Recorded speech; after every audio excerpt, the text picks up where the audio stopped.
बिस्मिल्लाहिर्रहमानिर्रहीम। आज हम managerial accounting chapter number 11 exercise number 11.8 solve करेंगे। 11.8 एक्सरसाइज है selected operating data of two divisions.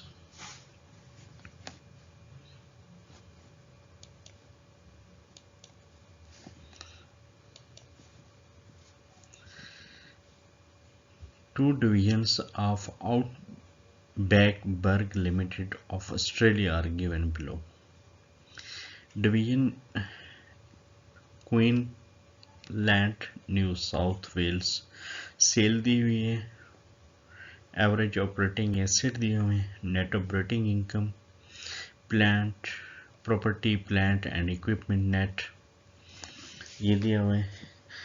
तो रिक्वायरमेंट है compute the rate of return for each division using the return on investment formula stated in term of margin and turnover. Calculate क्या करना है? Return on investment, लेकिन किस तरीके से calculate करना है वो भी उसने बता दिया है कि formula stated in term of margin and turnover, यानी return on investment is equal to margin multiply by turnover. तो सबसे पहले हम मार्जिन कैलकुलेट करेंगे और फिर उसके बाद टर्नओवर कैलकुलेट करेंगे, और जो मार्जिन और टर्नओवर को मल्टीप्लाई कर देंगे तो हमारे पास रिटर्न ऑन इन्वेस्टमेंट आ जाएगी हर डिवीजन की। अब मार्जिन का क्या फार्मूला है? Simple formula, net operating income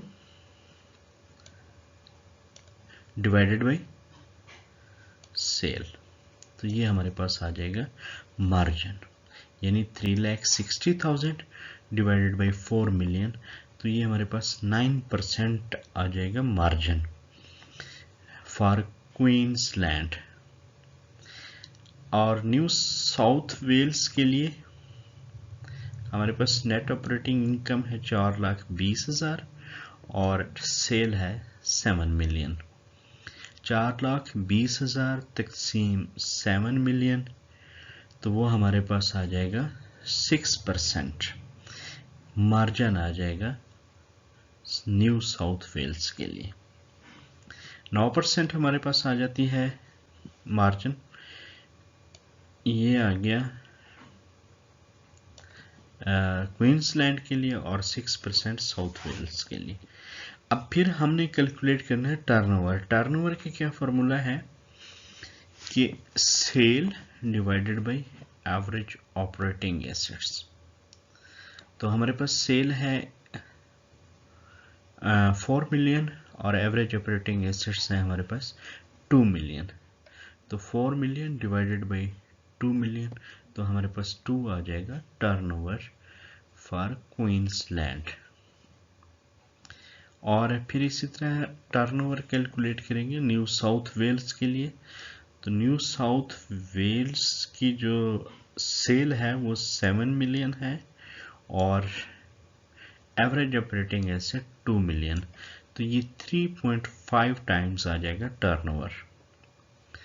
अब हमने कैलकुलेट करना है return on investment for Queensland and New South Wales.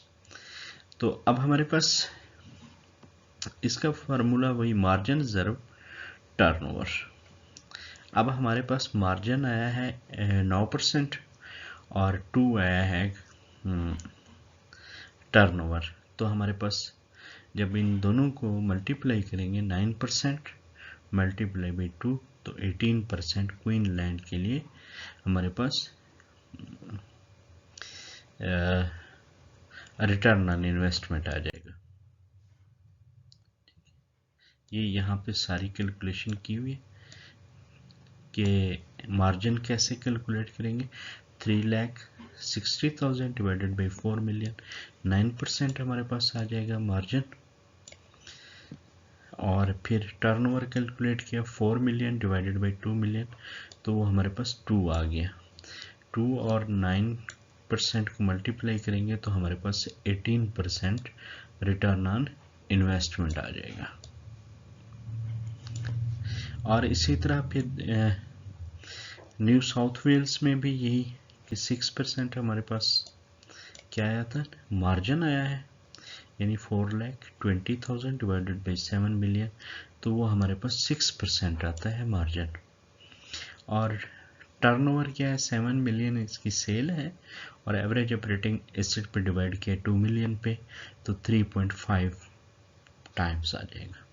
जब 18% और 3.5 को मल्टीप्लाई करेंगे तो 21% हमारे पास रिटर्न ऑन इन्वेस्टमेंट आ जाएगा न्यू साउथ वेल्स का।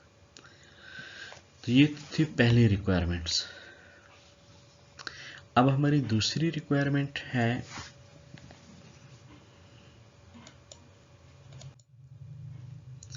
which divisional manager seems to be doing the better job, why? हम अमूमन देखते हैं कि जब residual income return on investment की बेस पे जब परफॉर्मेंस इवेल्युएट करनी हो, तो जो रिक्वायर्ड रेट ऑफ रिटर्न से अगर रिटर्न ऑन इन्वेस्टमेंट ज़्यादा है तो वो एक्सेप्ट करेंगे, अदरवाइज रिजेक्ट करेंगे। लेकिन यहाँ पे क्योंकि सच एज कोई रिक्वायर्ड रेट ऑफ रिटर्न नहीं दिया हुआ है, तो हमने जो सिंपली जो उनकी रिटर्न ऑन इन्वेस्टमेंट है उस बेस पे डिसाइड करेंगे कि कौन सा मैनेजर बेटर परफॉर्म कर रहा है। तो जिसकी रिटर्न ऑन इन्वेस्टमेंट ज़्यादा है वो अच्छा परफॉर्म कर रहा है। तो इस सूरत में हम कह सकते हैं जो न्यू साउथ वेल्स है उसके रिटर्न ऑन इन्वेस्टमेंट 21% है, वो बेहतर परफॉर्म कर रहा है as compared to Queensland. Generally, a manager who is evaluated based on return on investment will reject any project whose rate of return is below the division's current return on investment, even if the rate of return on project is above the company minimum required rate of return. In fact, in case above, Queensland does not appear to be well managed as New South Wales. Note from part A, जो हमने ऊपर requirement 1 में हमने solve किया, देखा है that Queensland has only an 18% return on investment as compared to 21% return on investment for New South Wales. तो ये आज की हमारी एक्सरसाइज ये हमने सॉल्व की है। Thank you so much.